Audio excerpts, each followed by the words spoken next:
Welcome to this workshop on the basics of biblical research. My name is Andrew Stout, and I'm the Associate Librarian for Public Services here at the Buswell Library at Covenant Theological Seminary. So this workshop is designed to do a couple of things. First of all, it gives you just an overview of library resources and how you can access them. And in that way, it's going to be useful for research for a lot of your assignments. But more specifically, this workshop is designed to help you pinpoint resources on specific biblical passages. So to do that, let's start off by looking for some commentaries.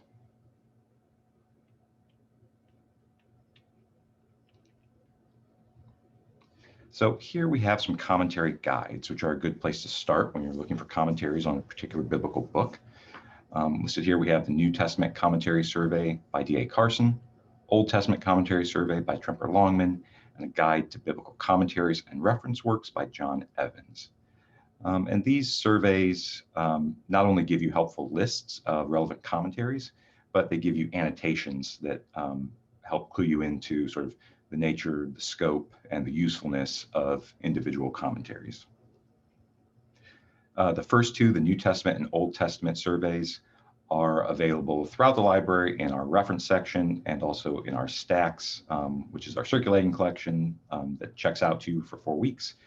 Those first two are also available as ebooks, so you can access them remotely.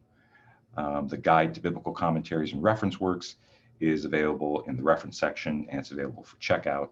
It is not available as an ebook.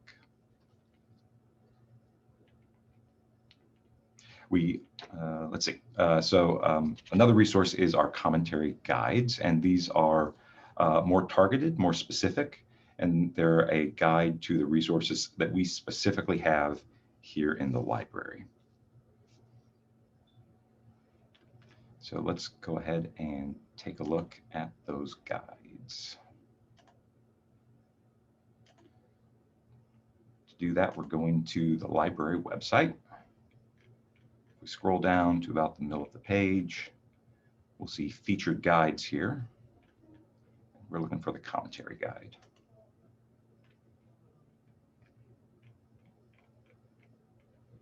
So you'll see at the top here, we have some general recommendations for recommended commentary series and for non-Western commentaries.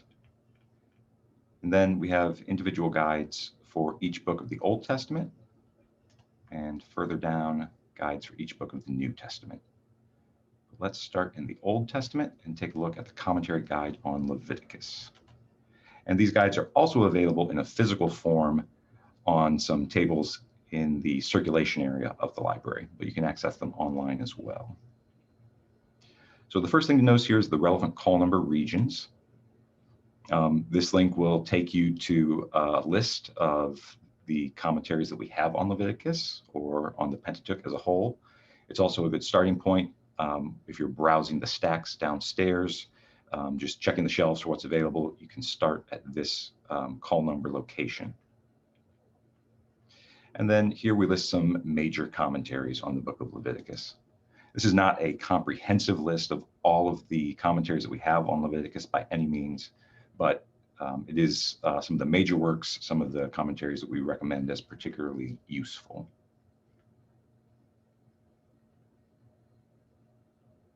Let's go ahead and take a look at Leviticus, an Introduction and Commentary by Covenant's Old Testament professor, J. Sklar. So you'll see two records here. The first is for the print version of J. Sklar's Leviticus commentary, and the second is for the ebook version. Let's take a look at the print version.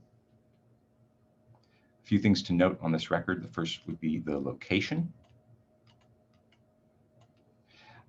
We have this commentary in a couple different places. We have it in the reference section. We have 2 copies in the reference section, and we have 2 copies in the stacks. Then you want to look here at the call number location. This tells you specifically on the shelf where you can locate that individual book. And lastly, we have the status. So for the reference copies, you're going to see that they say they are library use only, because reference books don't leave the library. But for the copies in the stacks, they are listed as available, which means they can be checked out for 4 weeks.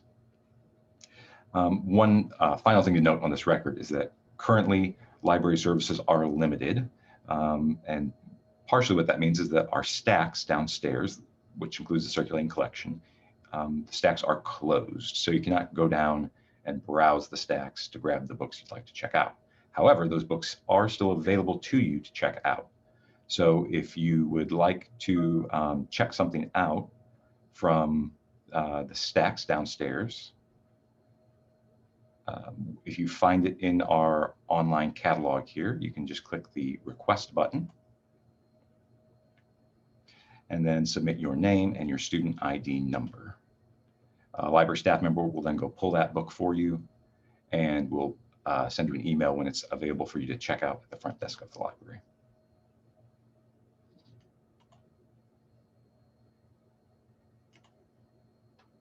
Okay, now let's take a step back and look at the ebook record.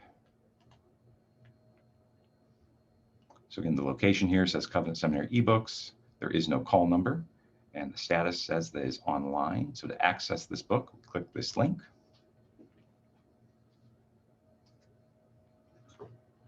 So this is the record for the ebook. A few things to note on here would be the publisher permissions.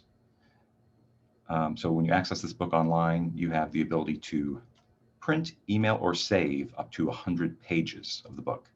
And so that's not checking the book out, which would mean you'd have to return it. That's just if you print, email, or save up to 100 pages, you have that those pages as a PDF in perpetuity. They are yours to keep. Another part of the permissions say you've got unlimited copy and paste ability on this, which can be really helpful if you want to use a block quote from this book in the paper that you're writing. You can just copy and paste and put that into your Word document. And also the concurrent user level here, this commentary has unlimited user access. So you're going to see different levels of permissions on different ebooks. Some will have fewer pages available to print, email, or save. And on the concurrent user level, sometimes you'll see only 1, 2, or 3 users. But this particular one is unlimited. So you'll never be blocked from using this book because someone else is already using it.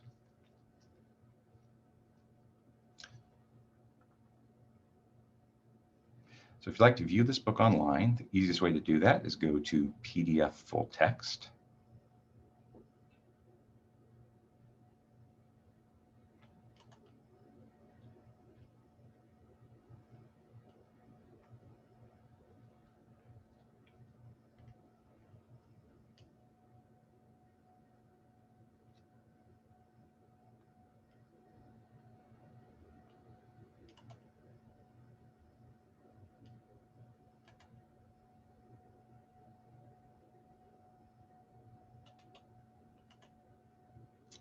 There we go.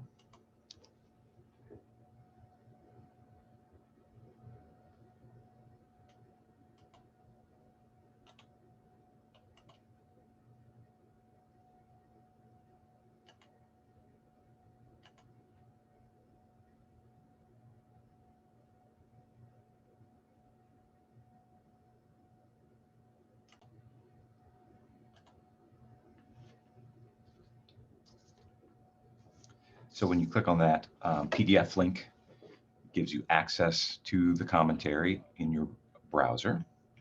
You can scroll through, and then you can navigate using the table of contents here on the side as well.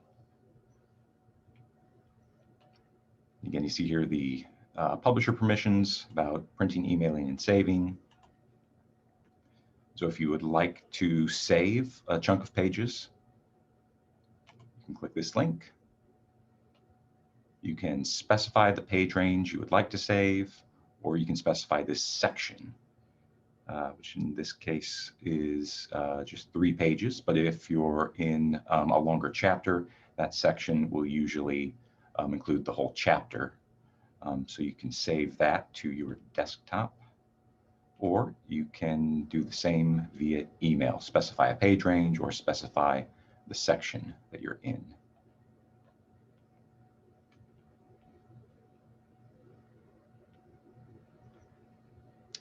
So let's go ahead and take a look at one other way to access this commentary. In addition to the PDF full text, you can do a full download. I'll show you what you'll see if you click the full download. You'll get a message asking you to sign into your EBSCOhost account to check availability and download. And that gives you the option of signing in or creating an account. So if you would like to download the book, that involves checking it out for a specified period of time, at the end of which it will be returned. To do that, you need to create an account and use software to view and download the book.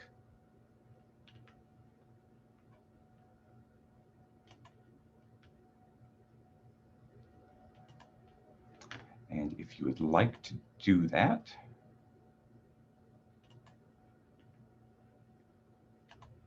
we have a guide to downloading ebooks, which you can find on the homepage of the website under the Featured Guides section.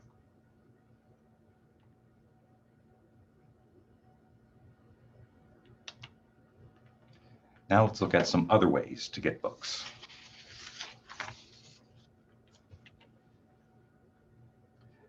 So as a starting point, we have again, in our research guide section, we have a guide for online students. This just gives you some ways that you can get a hold of books, either via Mobius or Interlibrary loan, as well as to our ebooks. And so we're going to take a look at some of those options.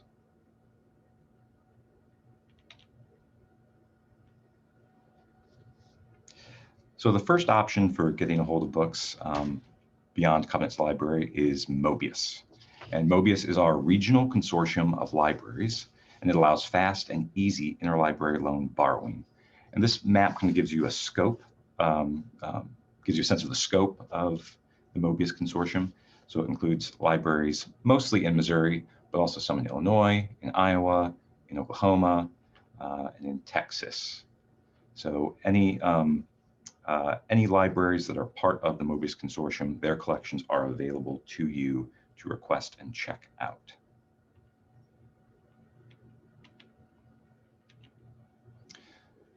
So through the Mobius Consortium, you can get books from any Mobius library delivered to any Mobius library.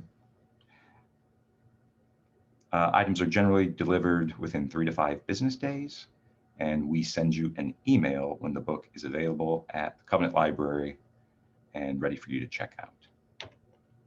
You can also go to any Mobius member library and, using your Covenant Seminary student ID, check out books at that library. Now, one note here, again, kind of a COVID qualification.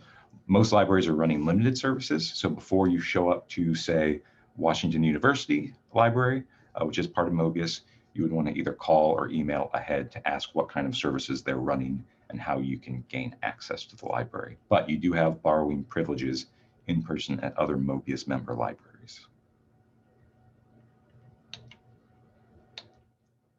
So what kind of libraries are included in the Mobius Consortium? Well, we've got some seminaries like Concordia Theological Seminary, which is the Lutheran seminary here in town, Kendrick Glennon, which is the Roman Catholic Seminary, and then Midwestern Baptist and Southwestern Baptist. So we have access to their collections. And we also have access to quite a few research universities, including Washington University, St. Louis University, and the University of Missouri.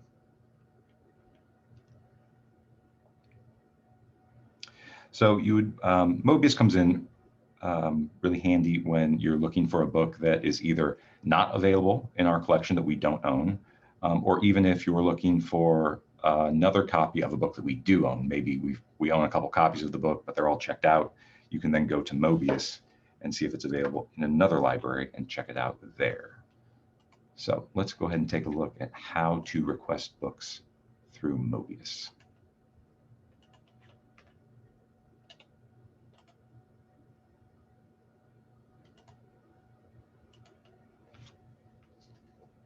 So we're going to start off once again on the library homepage. We're going to search Covenants. We're going to start by searching Covenants Catalog. Let's say I'm looking for another commentary on Leviticus. specifically the Leviticus commentary in the Anchor Bible series.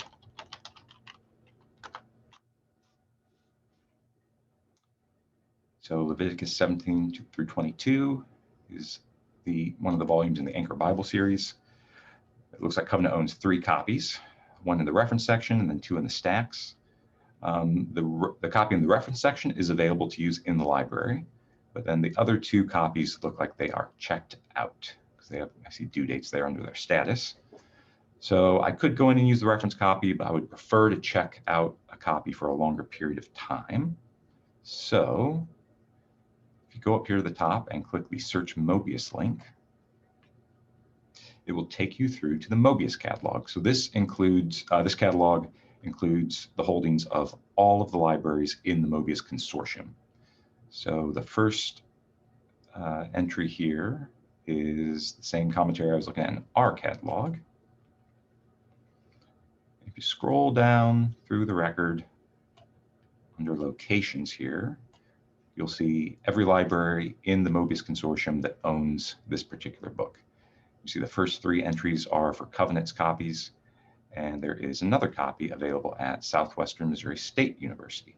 So I'd like to go ahead and request that. So if I go back to the top of the record and hit request it,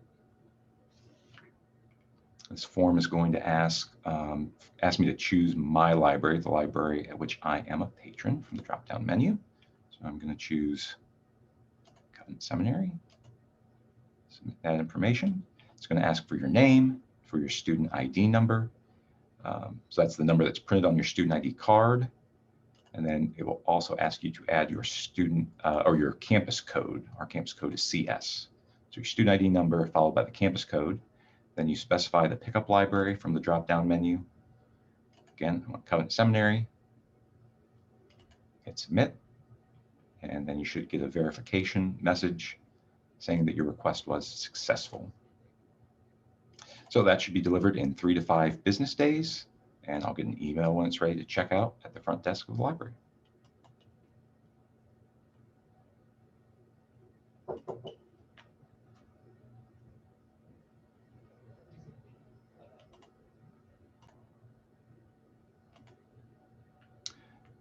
All right, so in addition to Mobius, we have some other options for borrowing from other libraries.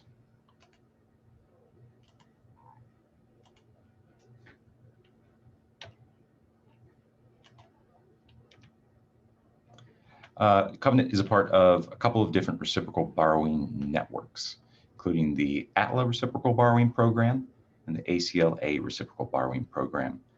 Atla stands for the American Theological Library Association, and ACL is the Association of Christian Librarians. Let's go back to the website where we've got more information on those 2 reciprocal borrowing programs. Again, from the home page of the library website, if we scroll down and go to Mobius and Interlibrary Loan,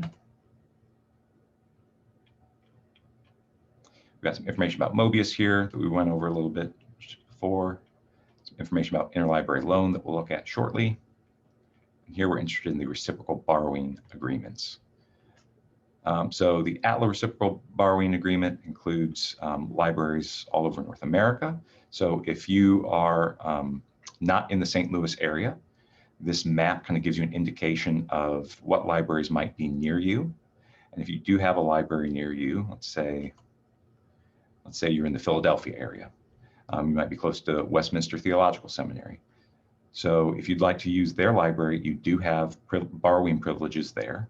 You will want to check ahead with the library, any library that you find on this map. You'd want to call or email ahead just to let them know that you are a patron at Covenant and you'd like to use their library. Just give them a heads up and let them know that you're coming so that they can verify your status as a patron at Covenant. And then we've got a similar map here for the ACL Reciprocal Borrowing Program.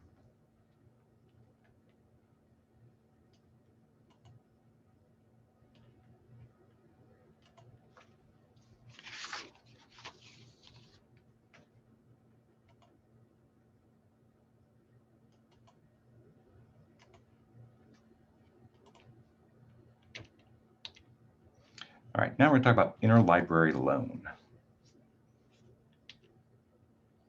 So through Covenant, you can get books sent to campus.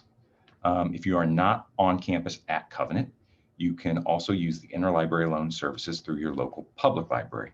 So we've talked about Mobius, which is a version of interlibrary loan, but it's kind of a expedited version. We have all the Mobius libraries share a courier, and we have a catalog that we share, so you can get those books through Mobius quickly. However, there are going to be some things that Mobius doesn't actually have access to, and for those, you can do a traditional interlibrary loan. At Covenant, we do interlibrary loan for free, and most public libraries will do interlibrary loan for either they'll do it for free or they'll do it for a very low cost. So if you're doing traditional interlibrary loan, it can take longer. At Covenant, we say count on about 2 weeks if we're getting a book from another library, probably out of state, and other libraries may quote longer times. So you want to allow adequate time for the book to arrive. And again, if you're using your local public library, so if you are an online student outside of the St. Louis area, if you go into your local public library and use their interlibrary loan services, you'll want to check ahead, check the website, call the library and talk to one of the reference librarians and just ask about the details of their interlibrary loan services. But most local public libraries can get you just about any book you want through interlibrary loan services. You just need to allow adequate time. So we're going to look here at one last option for accessing books.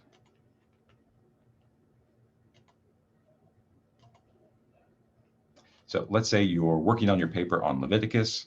It's 2 nights before it's due. You don't have time to wait for either a Mobius request to come in or for an interlibrary loan request to come in. You're out of time and you need access to some books on Leviticus, some commentaries right now. If you go to the library website and look under other catalogs and go to the ebook catalog here, and this will allow you to search our ebook holdings. Go ahead and search for Leviticus commentary.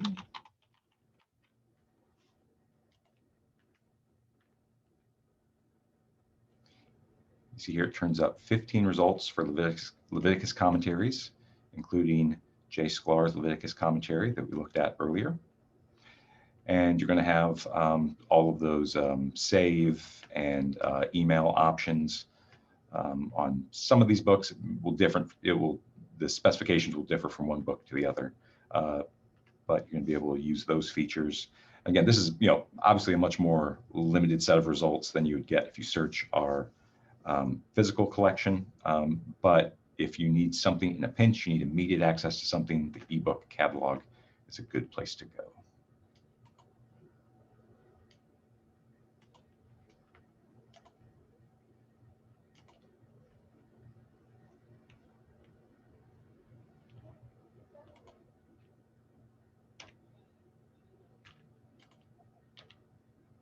So one question that comes up when students are doing a paper on a biblical passage is, what about study Bibles? Often students will start by going to a study Bible, like the ESV study Bible pictured here. And you'll often find very helpful study notes. However, we're going to discourage you from citing those study notes in your paper, and your professors are as well. That can be a good place to start to kind of get oriented to the passage.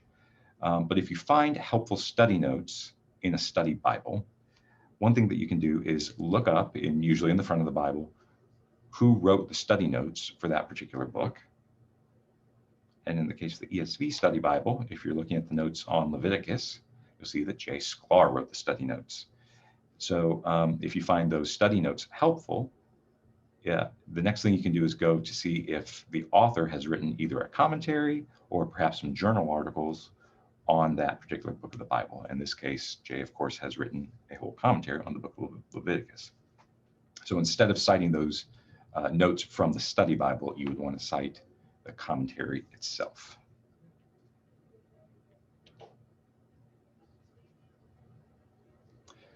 Okay, we've looked at various ways to get a hold of commentaries, but another resource you're going to need for research papers is going to be journal articles. So we're going to look at where you can find scholarly articles. The Atla Religion database is the primary database you're going to want to use to look for scholarly articles. Also, the New Testament abstracts, Old Testament abstracts, and religious and theological abstracts. These are all databases that are listed on our website that we'll take a look at in a moment. These 4 databases have a lot of overlap. They'll include a lot of the same results. Each one will have some unique results as well. Atla is generally going to be the place that you want to start because it has the most full text coverage. So when you do a search, you're going to find the most results with full PDF access right away. Once you've searched through Atla, you may want to take a look at New Testament abstracts, Old Testament abstracts, religious and theological abstracts for some outliers, for some extra resources as well.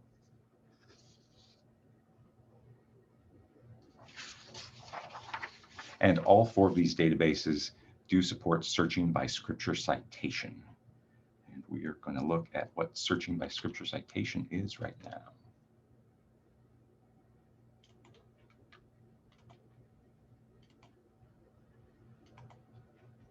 So again, starting from the library homepage, we're going to go to the Atla Religion database. And you can find that under the Journal Articles and Databases section of the website. Go ahead and view all databases.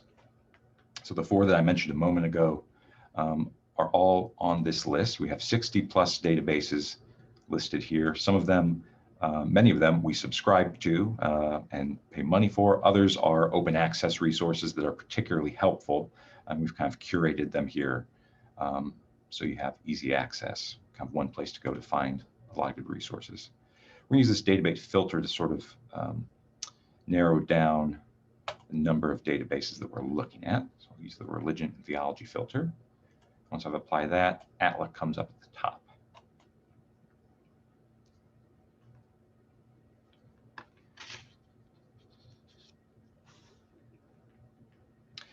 Okay, so the Atla Religion database, you're going to find a lot of resources here. If you're searching for articles on a particular biblical passage, there's kind of a unique challenge with Atla because it has a very specific way of formatting biblical citations on the record for each resource. So we're going to look at 2 search strategies that can be helpful. First of all, Atla has a hierarchical scripture authority option. So if we click the Scriptures tab here, you're going to see a list of biblical books in canonical order. So let's say I'm doing a paper on Genesis 1, verse 2. Go to Genesis and click Expand. Go to Chapter 1, click Expand. Then I'll click on verse 2. So you see I've got a lot of results here. If I look at the first one, on the record for this result, which gives me a lot of information about the article, see under scripture citation, Genesis 1:2. So this article deals specifically with Genesis chapter 1, verse 2. So that's really helpful if you're looking for resources on one particular verse. But more often than not, you're going to be, when you're doing a paper, you're going to be dealing with a range of verses. And so this hierarchical scripture authority doesn't work as well if you're looking for a range, resources on a range of verses. So we're going to look at another strategy that is more helpful for looking for resources on a range of verses. So under More, go to Indexes. And I'm going to choose biblical citation because I'm wanting to search the biblical citation that's listed on the record for each article.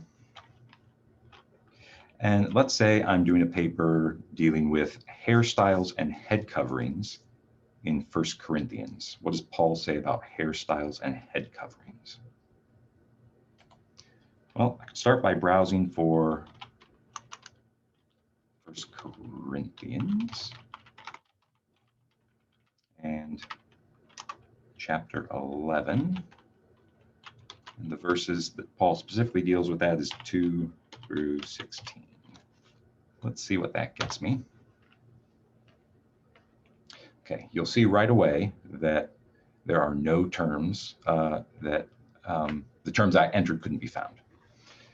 So that's the case because Atla can't quite read this numerical value at the beginning. So if you're looking for resources on 1st or 2nd Corinthians, 1st or 2nd Kings, any book that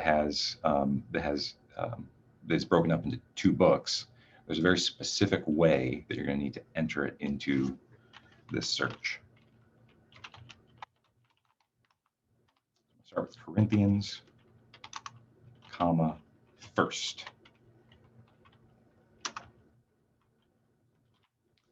Look for chapter 11.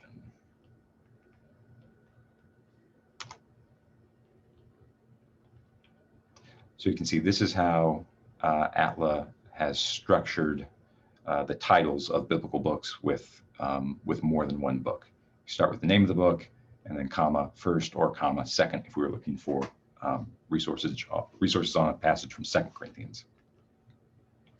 So this page shows me record counts here. So you can see there are 30 records or individual journal articles that deal with 1 Corinthians chapter 11.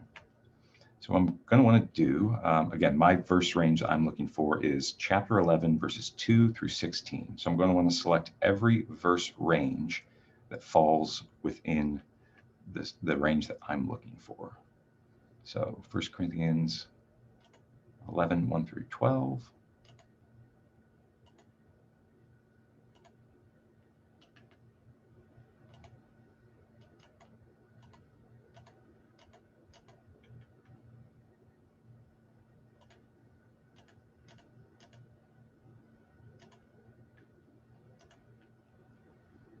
Go to next on the list.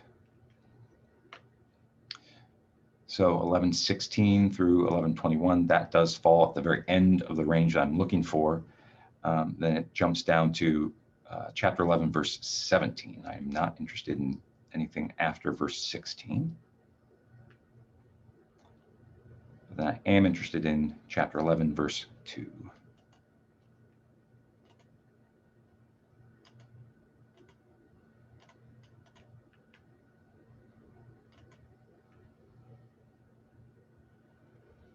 Not interested in chapter 11, verse 20.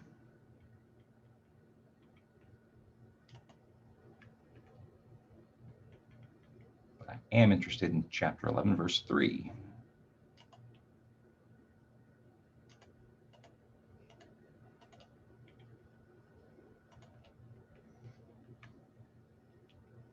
Not interested in 11:30, but I am interested in 11:4.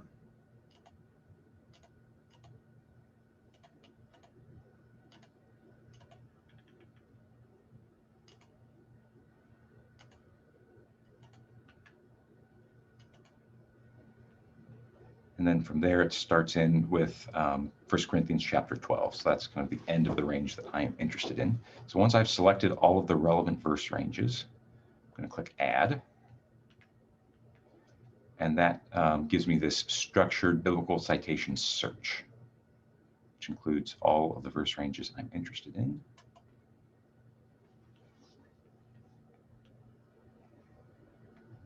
Okay, and that gives me 218 results. So these are very targeted results. The strategy we looked at before with the hierarchical authority gave me any resource that dealt with a specific chapter and verse. And this is going to give me any journal articles that deal with a specific range of verses. So it's a much more targeted, more helpful search if I'm looking at a number of verses.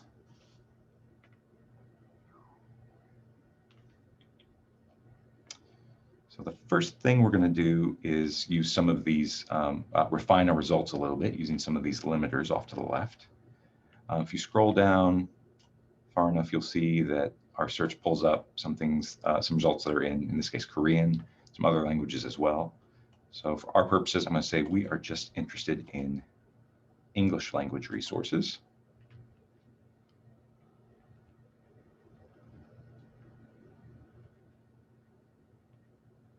And that takes us down to 178 results, so that narrows it down a little bit for us.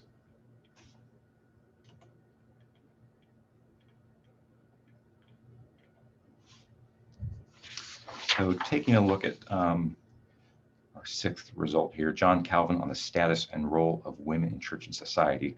I'll point out a few things. We have full PDF access to this one. So if you click the link, you'll get a PDF right there for you. And again, as we looked at with the ebook, you have some options to email, print, or save that PDF. So you can view it in the browser, and then you can also download and save it to use later.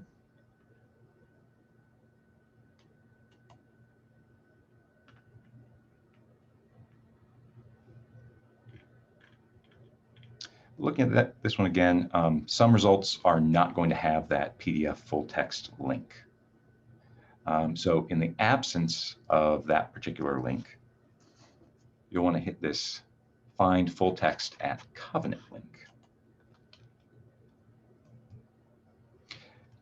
So this will show you some other options, some other ways that the article may be available to you. In this case, this article is available in our Covenant periodicals in print. So that's our physical journal collection here in the library. So we have access to the Journal of Theological Studies in our print collection. You can stop into the library, find that specific issue that this article is found in, and you could scan the article in person. If we didn't have this article available in our print collection or another database, you could also click this Request an Interlibrary Loan link.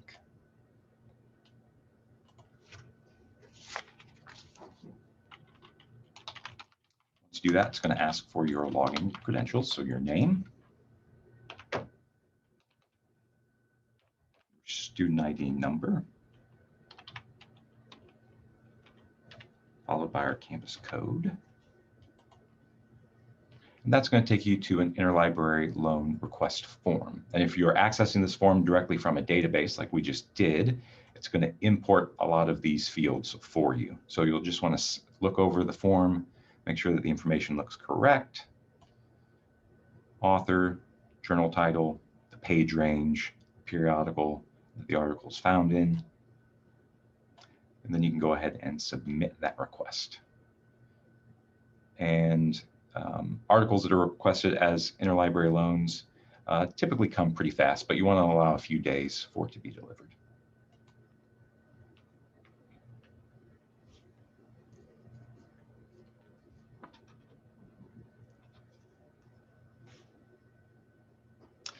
Let's go ahead now and look at one other kind of resource that turns up in this search. So to this point, we've looked at journal articles. There's some other kinds of resources that you'll find in Atla as well. We're going to limit our results to essays.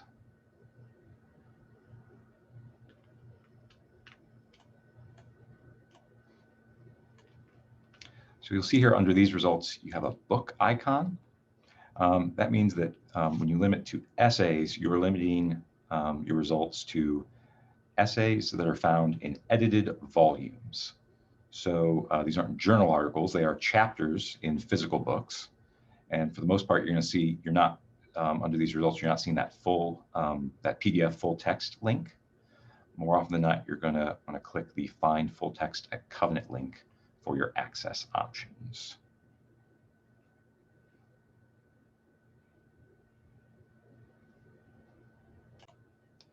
So when you find a record for an essay in a book in a database like Atla, the first thing you're going to want to do is search for this item in the Covenant catalog.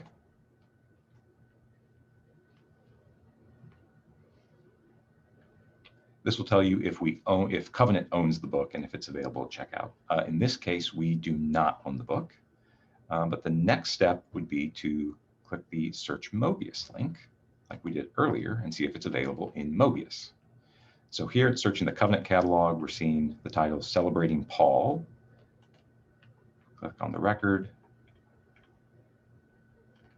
We can see that this book is available at a number of institutions to request. And so we can get the essay that we were looking at in the database, because it's a chapter in this book. We can get it through Mobius by hitting the requested button and going through that process. Now, let's say that we're looking at a essay that we hit search for this item in the Covenant Catalog. It wasn't available in Covenant's Catalog. We click through to the Mobius Catalog. It wasn't available there. The next step would be to click this Find Full Text at Covenant link. And if it is not available locally, once again, you can request an interlibrary loan. You'll see it will fill in most of those fields for you. And then you can submit the request, and it will be delivered to you. Again, electronic requests like this will come in a PDF format most likely. They're usually filled within a few days.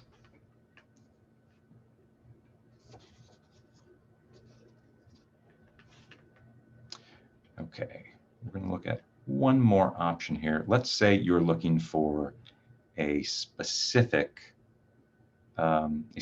journal article. You've been reading a commentary on Leviticus. You followed a footnote that cited a specific article in a specific journal. So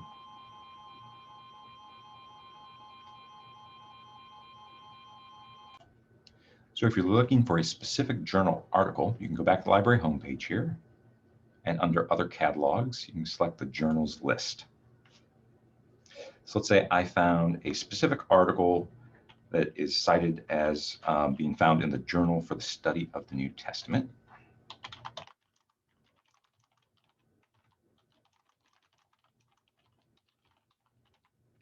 I'm going to search for the journal title. And then the results page that comes up will show me the different ways that we have access to that particular journal.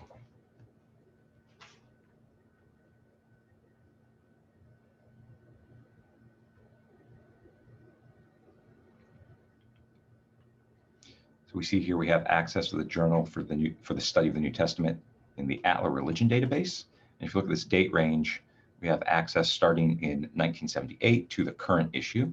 We also have access through the Sage online database and through Academic Search Premier, but the date ranges here are a little bit different. We have more limited access through Sage starting in 99 up through the current issue, and through Academic Search Premier, coverage starts from 1997 and goes through 2007. So we have some overlap between those different sources, but Atla has the fullest coverage.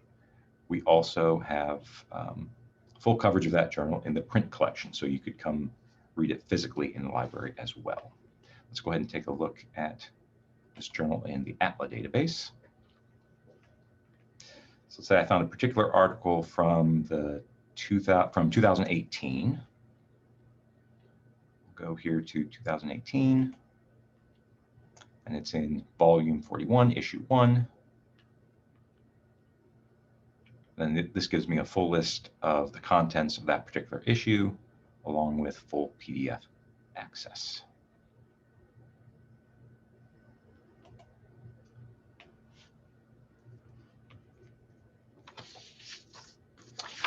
So that's a little information on how to navigate the databases.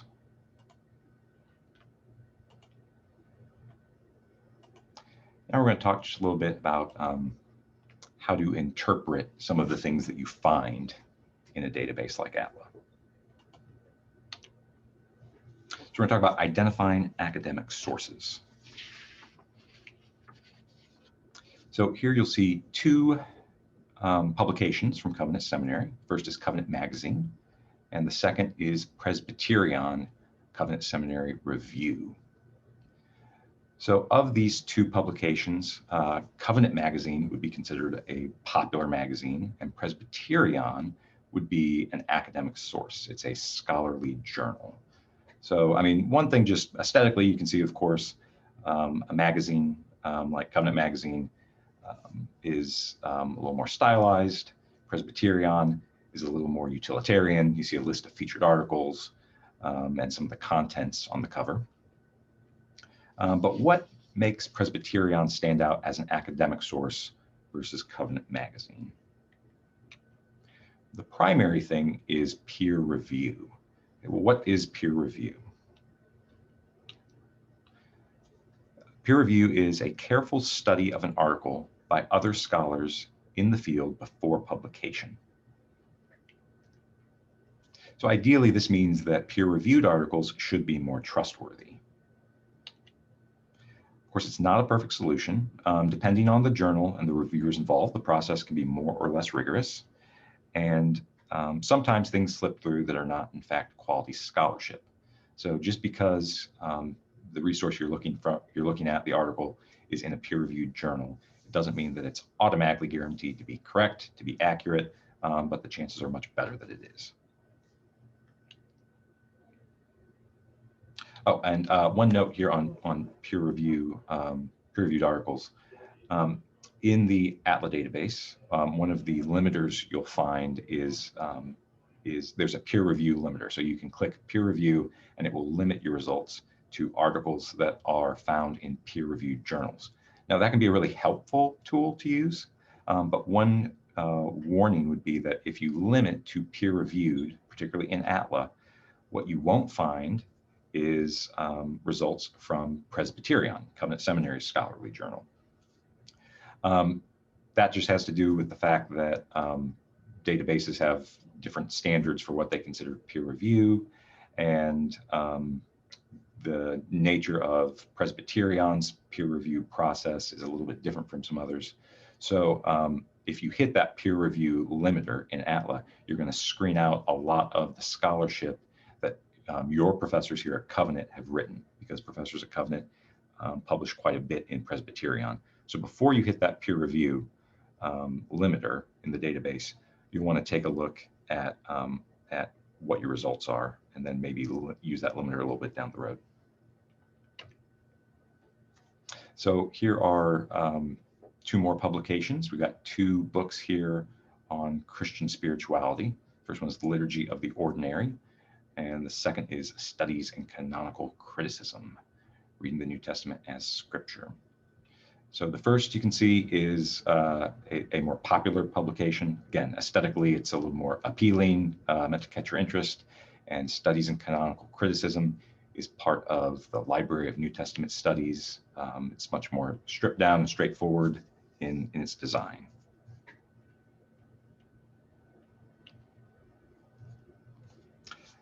So let's talk a little bit about evaluating sources.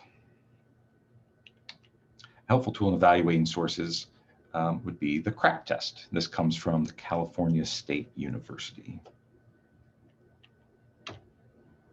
So CRAP is an acronym. First letter stands for currency.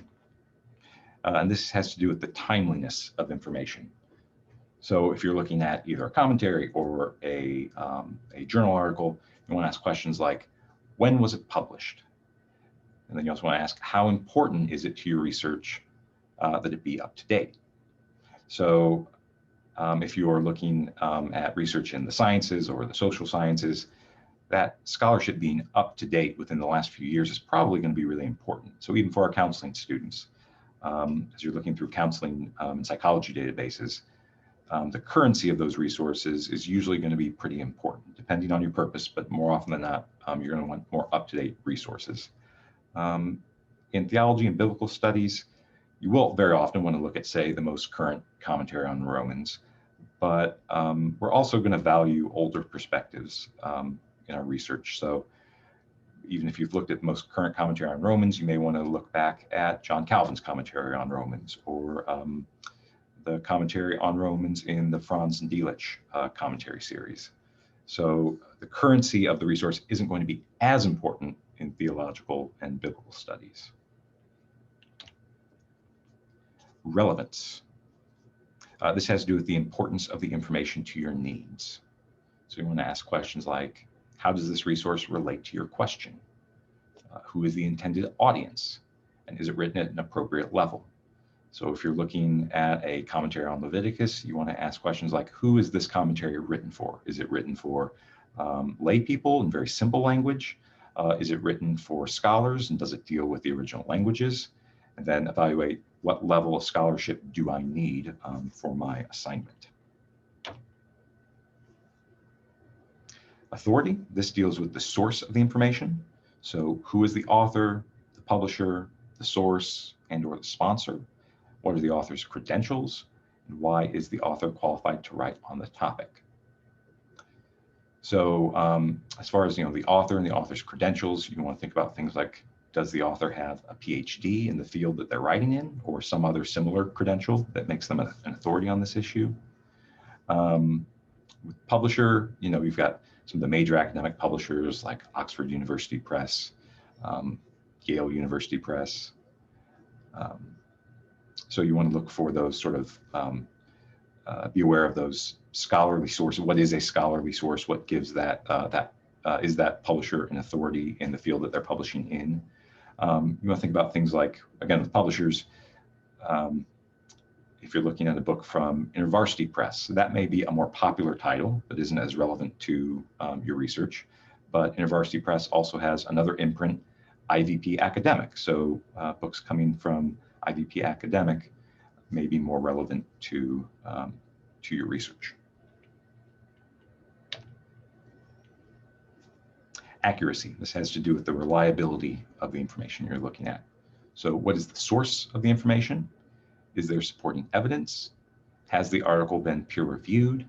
And are there errors? So once again, the peer review process is a really important thing in establishing the accuracy of information. It's not foolproof, but if you're looking at an article in a peer-reviewed journal, or if you're looking at a book in a series that's put out by an academic publisher, then you can have a strong degree of confidence that that book has been through the peer review process and is reliable. And finally, the purpose. Why does this resource exist? Is it fact, opinion, or propaganda? And does it seem objective and impartial, or is bias evident? So of course, particularly in the humanities, we're not looking for complete objectivity or complete neutrality.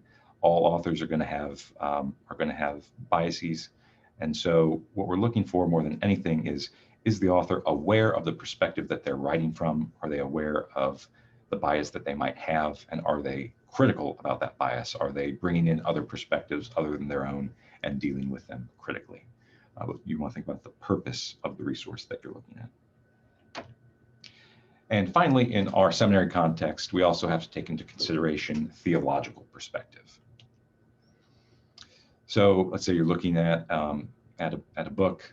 You want to examine the key parts of that book, like the table of contents, the prefaces, introductions, and conclusions, the bibliographies and indexes, to give you an idea of what theological perspective the book or the journal article is written from.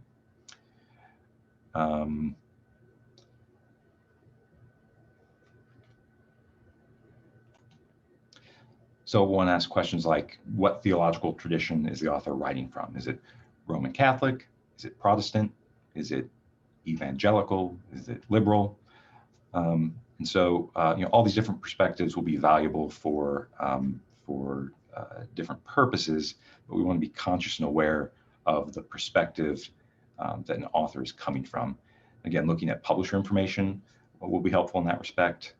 If you're looking at a resource from Presbyterian Reformed publishers, you can be confident that that's coming from sort of a Reformed, probably evangelical background.